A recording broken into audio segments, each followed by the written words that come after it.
3-1 to Alonso. Williams sets. Here's the pitch. Swinging a fly ball to right field. Pretty well hit. Frelick back at the wall. He jumps. It's gone. He did it. He did it. Pete Alonso with the most memorable home run of his career. Pumps his fist as he rounds second. It's a 3-run homer. He's given the Mets a 3-2 lead. They all pour out of the dugout. Alonso on his way to home plate. They're waiting for him. He hits the plate. He is first congratulated by Nimmo, hugged by Lindor. There are a dozen Mets waiting for him outside the dugout. Pete Alonso keeps this fairy tale season going with the fairy tale swing of his career. Mets therapy, part 1 of 2, because I need to calm down, and I'm in the Hamptons with my wife, and I might get us kicked out, but they fucking did it! Mets therapy recap, part 2.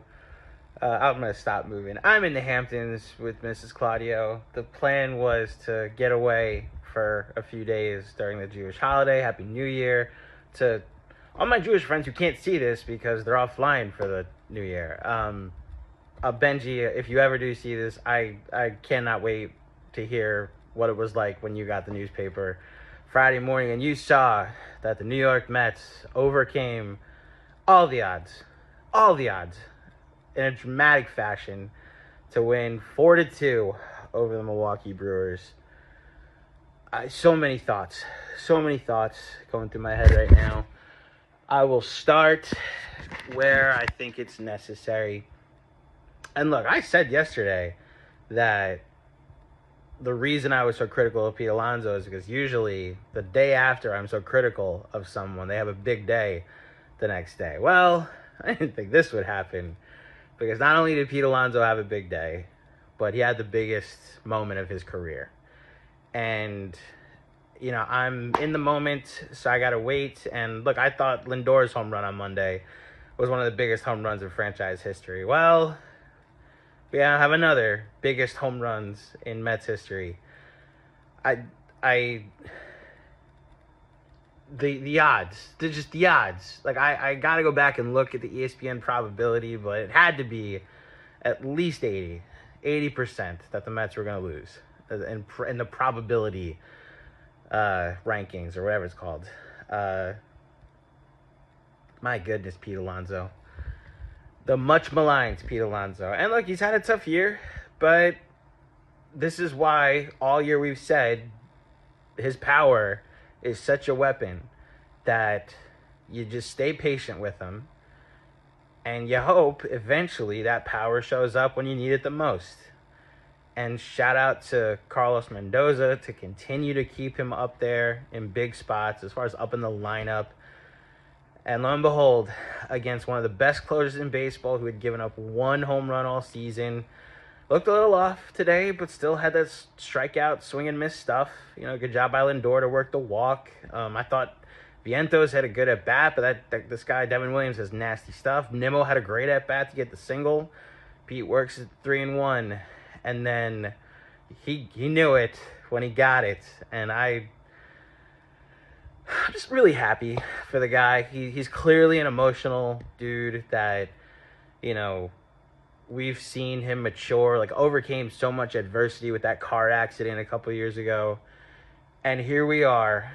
What was potentially going to be his last at-bat as a New York Met is probably going to be the at-bat that makes sure he never wears another uniform. Just storybook stuff for Pete Alonso today. Storybook stuff.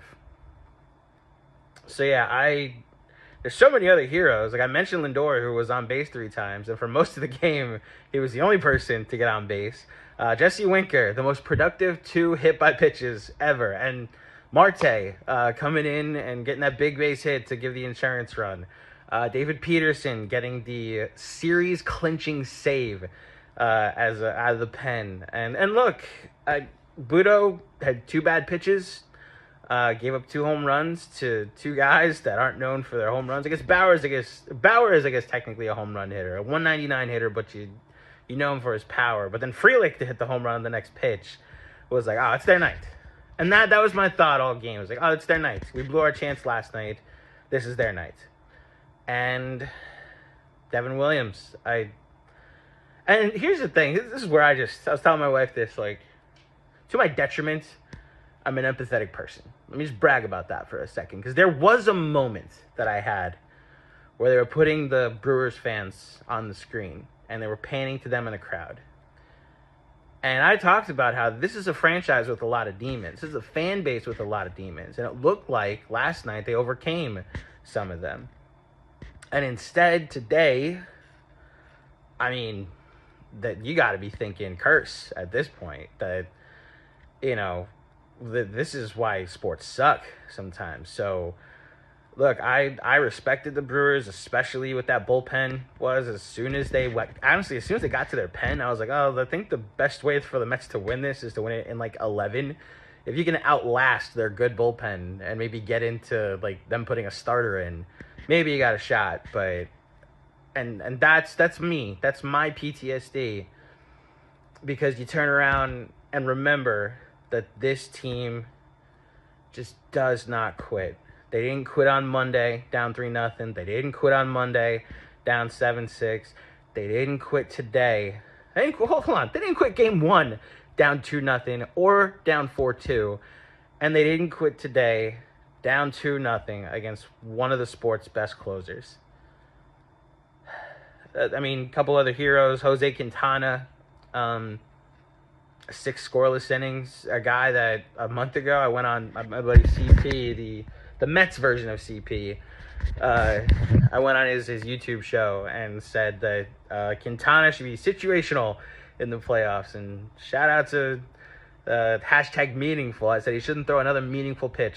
He won't throw a meaningful inning for the Mets in the playoffs. Well, to keep the trend continuing of this team shutting me up, man, Quintana, the 6 most important innings of your career, as far as I'm concerned. They got some fighters on this team that just continue to battle, and I'll take a day or two and enjoy my vacation, and I'll think about the Philly series. But tonight is about this team continuing to show that they're different, that the Mets of old are not here anymore. And who knows where this season's going to go. That's a very good Phillies team that they're about to face. But as far as I'm concerned, they got a shot to beat anybody. That's the reality. They got a shot to beat anybody. And even if they do lose, they've shown that this is a new era of Mets baseball where maybe you don't need as much therapy, and you can start to enjoy and have faith and belief in your team. One might even say you gotta believe. Man, I guess the only other hero I can mention is Diaz, who looked a little shaky but held the score at 2-0. Got 5 big outs, and the Mets are on their way to the NLDS. There will be baseball at Citi Field again this season. Enjoy the rest of your Thursday and your Friday, Mets fans.